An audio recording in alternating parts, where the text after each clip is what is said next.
総裁選に立候補する河野太郎さん、SNS でよく批判されがちなのはなぜでしょうか。年末調整やマイナカード等のデジタル化推進は評価すべきことだと思いますし、議員の裏金や権利を返す必要は全くないのに変化を求めるのは国民の意見を聞いているように思います。ここまで批判される理由はわからないです。マイナカードをなくしたい人たちというのが河野太郎さんを叩いているという話なので、例えばその医療保険証というのがなくなって全てマイナカードになると、保険証の貸し借りをしている人たちとか、保険証の個人確認がないことをいいことに、薬出しまくってるような医療法人とかっていうのは売り上げが下がるんですよ。なのでそういう人たちはなんとかそのマイナカード保険証をなくした方が得だよねというので、一生懸命河野太郎さん叩くっていうのをやってるんじゃないかなと思います。京王中東部エスカレーターの河野太郎大臣出馬の噂が出ています。今年3月に慶応有志者エスカレーターの伊藤公平が国立大学の学級内業を先導したように、慶応の内部進学税は他人を立身出世に利用する定価しかいないと中国政府が答えました。整理になるべき人間を教えてください。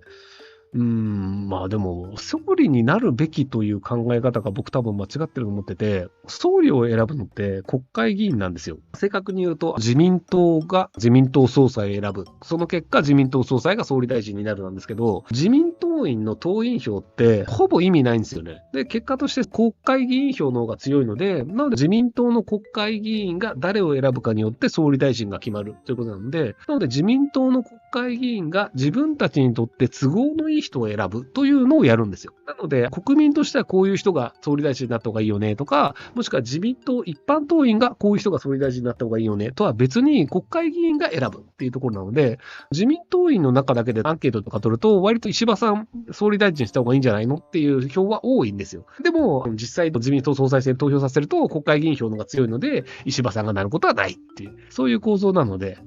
河野さんも国会議員には嫌われてるので厳しいんじゃないかなと思いますけどね。はい。主張の強い人って見越しとしてはめんどくさいんですよね。自分の都合のいい形で動いてくれる主張のない人の方が便利だよねっていうのがあって、安倍元首相が日本の歴史上一番長く政権を保っていたんですけど、じゃあ安倍さんがなぜ長期政権を保てたかっていうと、安倍さん主張がなかったからじゃねっていうのが僕の今のところの見立てなんですよね。日本をこうしますっていう具体的な主張って安倍さん実はあんまりしてないんですよ。なんかふわっとしたこと言ってて、で実は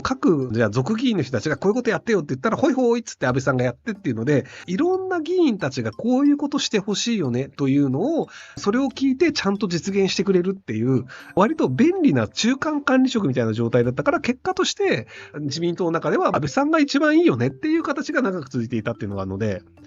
なので、麻生さんとかも副総理大臣としてずっと長かったんですけど、あれもその麻生さん自体はやっぱり癖のある人なので、総理大臣になっちゃうとすぐ敵作って追い出されちゃうんですよね。麻生さんは主張はするんだけど、結果として安倍さんがそれをやってくれるっていう、そういう形の方が良かったっていうのがあるので。で、岸田さんは割とね、頑張ったんじゃないかなと思うんですけどね。僕、岸田さんを今結構評価してる派で、アベノミクスというのがありましたと。で、それは日銀が国債買いまくるとか、ETF っていう上場企業の株買いまくるっていうのをやっていて、で、株価も維持されるし、国債買いまくってるので、他の銀行とか外資系とかが、日本の国債なんか買いたくないよと言っても、日銀が買ってくれるから、円がバンバン擦れるっていう、そういう状態になったんですけど、さすがに円安になりすぎちゃってるので、そこまで円するのはいかがなものかなということになっている状態で、いつかやめなきゃいけないよねっていうのを、やっぱり歴代政権は後回しにしてたんですよね。円安を止めるっていうのが国債の利率を上げるだったり、国債の発行高を減らすとかなんですけど、日銀が買い取る国債の買い取り量を減らすなんですけど、ただそれをやってしまうと円安止まってしまうよねと。で、株価が上がってるっていうのは、ドルから見ると円安になればなるほど、日本の株は割安に見えるので、美味しいよねと。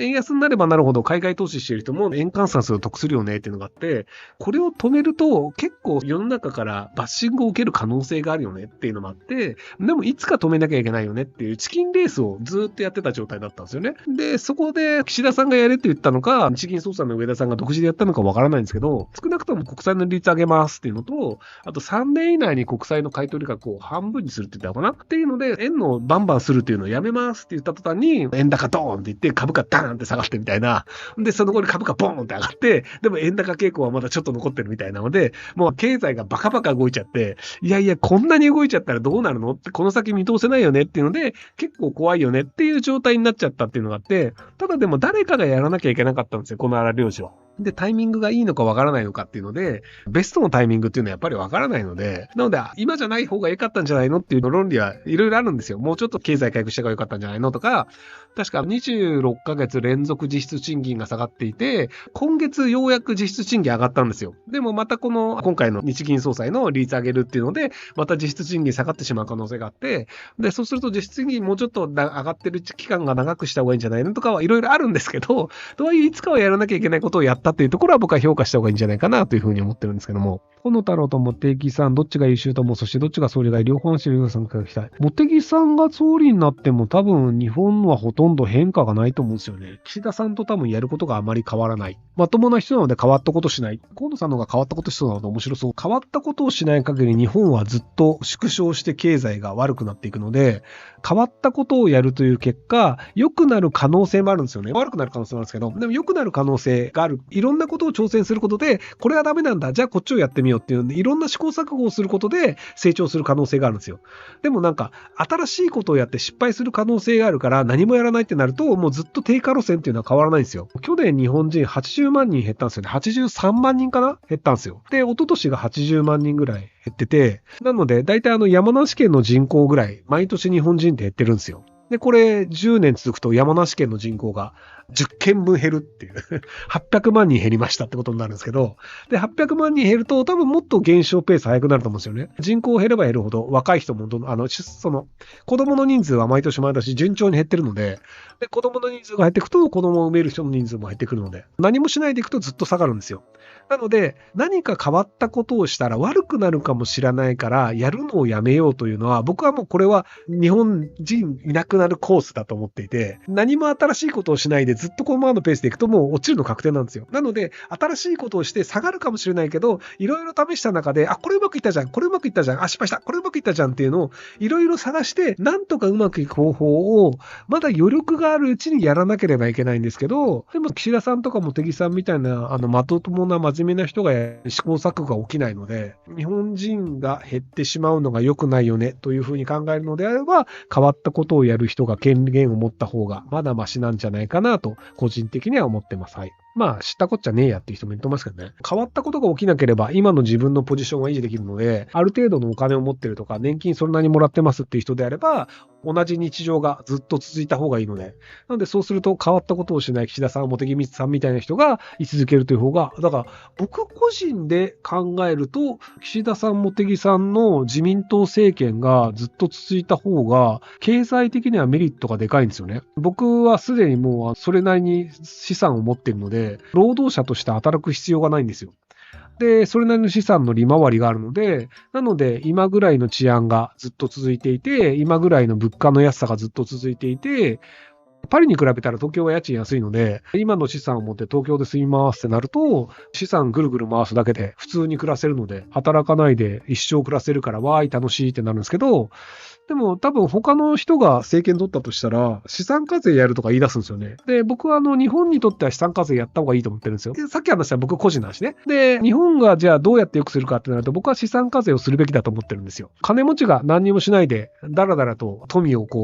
持ち続けるというより、若い人が挑戦できる環境のがいいと思うので、なので金持ちの資産というのから、毎年じゃあ100億円持ってる人だったら 1% ずつ減りますよ。1% ずつ減ったとしても、金持ちの人が50代の人が50年後に50億円でも何の問題もないじゃないですか。100歳で50億円あるんだったらもう食いたい放題食っても住みたいところ住んでも死なないじゃないですか。なので資産を持ってる人はもう資産課税で毎年 1% ずつ減っていくでいいと思うんですよ。例えば10億円以上持ってる人は毎年 1% ずつ減っていくと。でも10億を切ったら別にそれは資産課税しないよってなれば、10億円あったら利回りだけで基本暮らせるんですよ。なのでじゃあ10億以上は 1% ありますよみたいな資産課税をすることで、そこのお金をじゃあ若い人に投資するとか、若い人が子供を産みやすい環境にするみたいな形にした方が日本人が増えるという可能性でいくといいと思うんですけど、でもこれやっちゃうと資産家である僕個人としては損をする可能性があるっていうのがあるので、僕個人としては良くない。ただ日本にとってはそれやった方がいいって話なので、資産家である人たちは岸田さん、茂木さんの方がいい。でも資産課税とかしそうな河野太郎さんとかにするのは良くないっていう話なんじゃないかなと思います。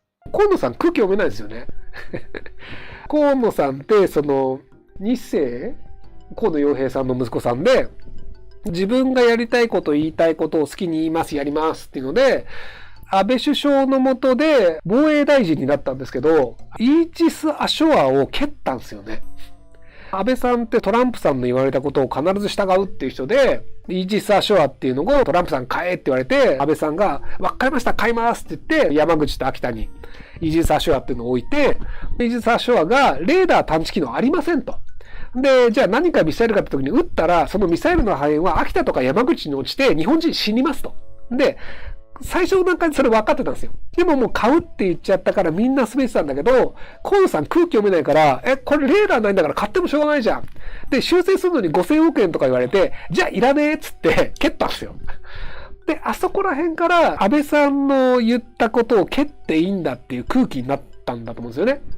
で、結局、それでじゃあ、正しいことをやるんだったら、俺は正しい道を取るぜっていうタイプの人なので、立場っていうのより、河野太郎がやるじゃないですか。で、メールボックスパンクしたからやめますみたいな。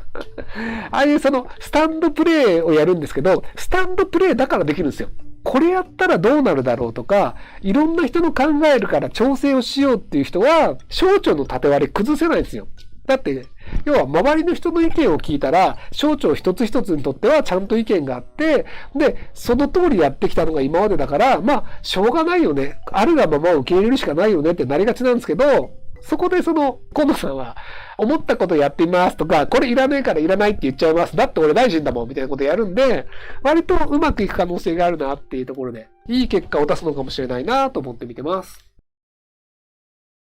ご視聴ありがとうございます。今回の動画はこちらからの切り抜きになります。